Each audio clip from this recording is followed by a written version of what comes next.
आज से लगभग 400 साल पहले एक विदेशी कंपनी भारत में व्यापार करने के लिए आई थी। उस कंपनी का नाम था ईस्ट इंडिया कंपनी। ये कंपनी इंग्लैंड की थी और इंग्लैंड के राजा ने भारत में व्यापार करने के लिए इस कंपनी को चार्टर दिया था। तो इंग्लैंड के राजा से चार्टर लेकर ईस्ट इंडिया कंपनी भारत में व्यापार करने के लिए आई। उस समय इस देश में मुगल सम्राट औरंगजेब का शासन चला करता था। इस कंपनी के अधिकारियों ने अपना सबसे पहला व्यापारिक केंद्र बनाने के लिए सूरत में कुछ जमीन ली थी। मुगल सम्राट औरंगजेब ने सूरत में कुछ जमीन जागीर में देकर ईस्ट इंडिया कंपनी का सबसे पहला व्यापारिक केंद्र खुलवा दिया। किसी को यह अंदाजा नहीं था कि जिस ईस्ट इंडिया कंपनी ने सूरत में अपना व्यापारिक केंद्र खोला है, व्यापार के बहाने, उद्योग के बहाने इस देश में कदम रखा है, वही ईस्ट इंडिया कंपनी एक दिन सारे देश को गुलाम बनाएगी। सूरत में ईस्ट इंडिया कंपनी का व्यापारिक केंद्र खुला, उसका व्यापार शुरू हुआ। व्यापार बढ़ते बढ़ते सारे सूरत में फैला। तो पहले ईस्ट इंडिया कंपनी ने सूरत के बाजार पे कब्जा किया और सूरत के बाजार पर कब्जा करने के बाद एक दिन ईस्ट इंडिया कंपनी ने पूरे सूरत पर ही कब्जा कर लिया। जिस तरह से ईस्ट इंडिया कंपनी ने सूरत पे कब्जा किया, ठीक उसी तरीके से ईस्ट इंडिया कंपनी ने हिंदुस्तान के, भारत के तमाम बड़े बड़े शहरों में अपने व्यापारिक केंद्र खोले और उन पर कब्जा किया। ईस्ट इंडिया कंपनी ने जो काम सूरत में किया था कब्जा करने का, व्यापार के बहाने से कब्जा करने का, बाजार के बहाने से देश पर कब्जा करने का, वही काम उसने मद्रास में किया, वही काम कलकत्ता में किया, वही काम दिल्ली में किया, वही काम आगरा में किया, वही काम हिंदुस्तान के तमाम शहरों में किया। धीरे धीरे सारे देश में ईस्ट इंडिया कंपनी के व्यापारिक केंद्र खुलते गए और जिन जिन शहरों में, जिन जिन स्थानों पर ईस्ट इंडिया कंपनी के व्यापारिक केंद्र खुले, वो सारे के सारे स्थान हिंदुस्तान के थे, हमारे थे वो, लेकिन ईस्ट इंडिया कंपनी के गुलाम होते चले गए।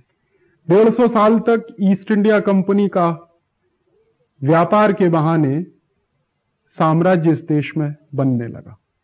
1750 तक ईस्ट इंडिया कंपनी की स्थिति व्यापार के बहाने इस देश में अपना साम्राज्य स्थापित करने की थी और 1757 के प्लासी के युद्ध के बाद तो ईस्ट इंडिया कंपनी ने ऐसा मान लिया और घोषित भी किया कि अब सारे देश पर करीब करीब उनका कब्जा हो गया। 1757 से 1815 के बीच में ईस्ट इंडिया कंपनी ने इस देश की जमकर लूट की। ईस्ट इंडिया कंपनी घोषित रूप से आई थी व्यापार करने के लिए, लेकिन सच्चाई यह है कि ईस्ट इंडिया कंपनी आई थी भारत की संपत्ति की लूट करने के लिए। क्योंकि सारी दुनिया जानती है, इतिहास में इस बात के प्रमाण हैं कि 17वीं शताब्दी की शुरुआत तक भारत दुनिया का सबसे बड़ा व्यापारिक और औद्योगिक केंद्र रहा। 17वीं शताब्दी की शुरुआत तक ये देश दुनिया में सबसे ज्यादा सामान बेचने वाला देश था, दुनिया में सबसे ज्यादा निर्यात करने वाला देश था। इस देश में संपत्ति बहुत थी, इस देश में पैसा बहुत था, इस देश में पूंजी बहुत थी। ये बात अंग्रेजों को मालूम थी। तो ईस्ट इंडिया कंपनी के बहाने से अंग्रेज इस देश में व्यापार करने के लिए नहीं आए थे, बल्कि ईस्ट इंडिया कंपनी के बहाने वो इस देश की संपत्ति को लूटने के लिए आए थे। तो ईस्ट इंडिया कंपनी के व्यापारिक केंद्र के खोलने के पीछे अंग्रेजों की मंशा यही थी कि धीरे धीरे सारे देश की संपत्ति पर कब्जा करना, और वो उन्होंने किया। तमाम जगह के छोटे छोटे राजा महाराजाओं पर अपनी दोस्ती का बहाना, अपने समझौते के बहाने से वहां कब्जा किया, उनकी संपत्ति अंग्रेजों के पास गई।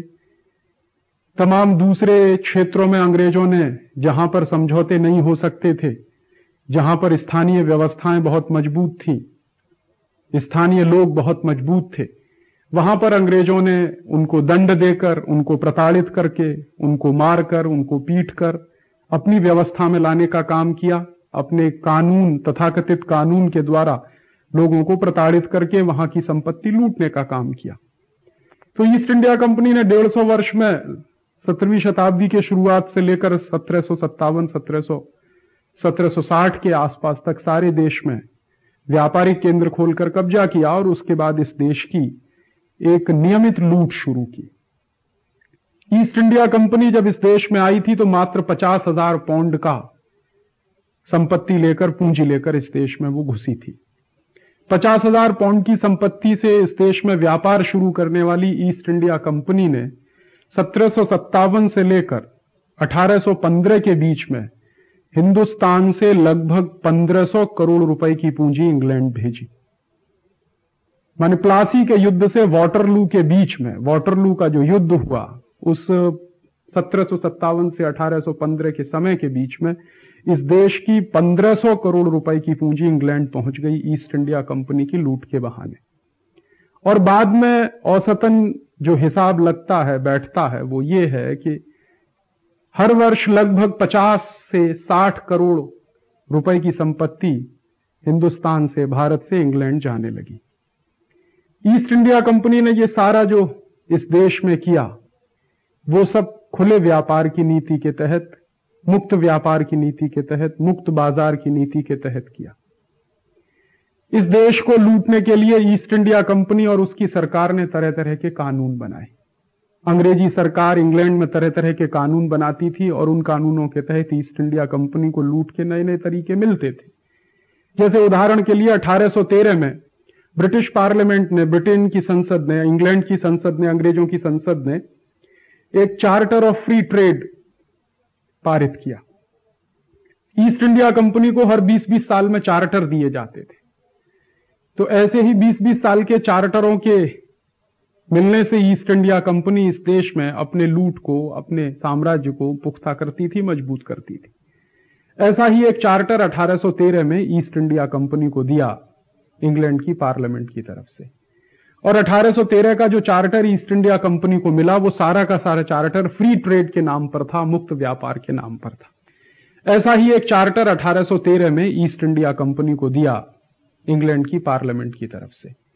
और 1813 का जो चार्टर ईस्ट इंडिया कंपनी को मिला वो सारा का सारा चार्टर फ्री ट्रेड के नाम पर था, मुक्त व्यापार के नाम पर था। उस 1813 के चार्टर से ईस्ट इंडिया कंपनी को इस देश में तमाम तरह की सुविधाएं, तमाम तरह के नए अधिकार मिल गए।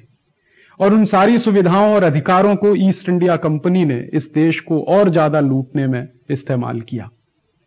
तो 1757 से 1815 तक की जो लूट है उससे कई गुना ज्यादा लूट फिर 1813 के बाद इस देश में शुरू हुई। और उस लूट का नतीजा ये था कि जो देश 17वीं शताब्दी के शुरुआत तक दुनिया में सबसे ज्यादा निर्यात करने वाला देश था, बहुत संपत्ति वाला देश था, बहुत संपन्न देश था, बहुत समृद्ध देश था, वो देश 1890 तक आते आते एक भिखारी देश में बदल गया। 1813 में जो चार्टर मिला था ईस्ट इंडिया कंपनी को, उस चार्टर के परिणाम ये हुए कि इस देश के अच्छे वस्त्र उद्योग को ईस्ट इंडिया कंपनी के अधिकारियों ने खत्म कर दिया, समाप्त कर दिया। इस देश की तमाम दूसरी व्यापारिक संस्थाओं को ईस्ट इंडिया कंपनी ने रौंद दिया। इस देश के तमाम दूसरे वस्त्र उद्योग के अलावा जो दूसरे बहुत संपन्न उद्योग थे उनको भी खूब जमकर इस देश में उन्होंने तोड़ा। इस देश की पूरी व्यापारिक और औद्योगिक व्यवस्था को अंग्रेजों ने अपने हिसाब से तोड़ दिया, अपने हिसाब से व्यवस्थित किया, उसको रिकंस्ट्रक्ट कर दिया, सारे देश की अर्थव्यवस्था को बदल के रख दिया अपने निजी स्वार्थ के लिए, अपने निजी पैसे की लूट के लिए।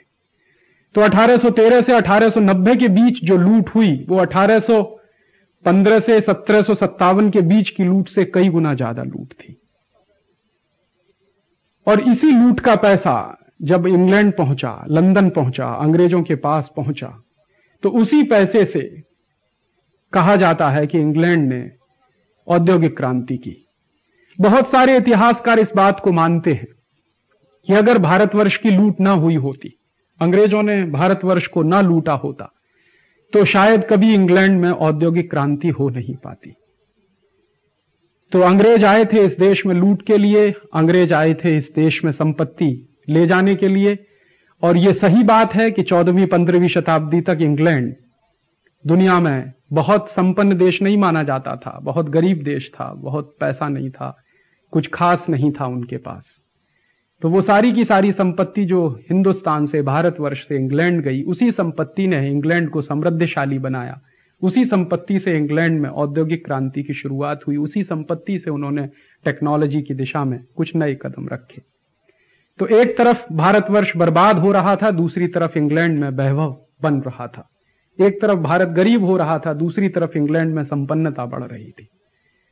तो भारत के गरीब होने की और इंग्लैंड के संपन्न होने की कहानी को अंजाम देने का काम ईस्ट इंडिया कंपनी ने किया। भारत को गरीब बनाने का काम, इंग्लैंड को अमीर बनाने का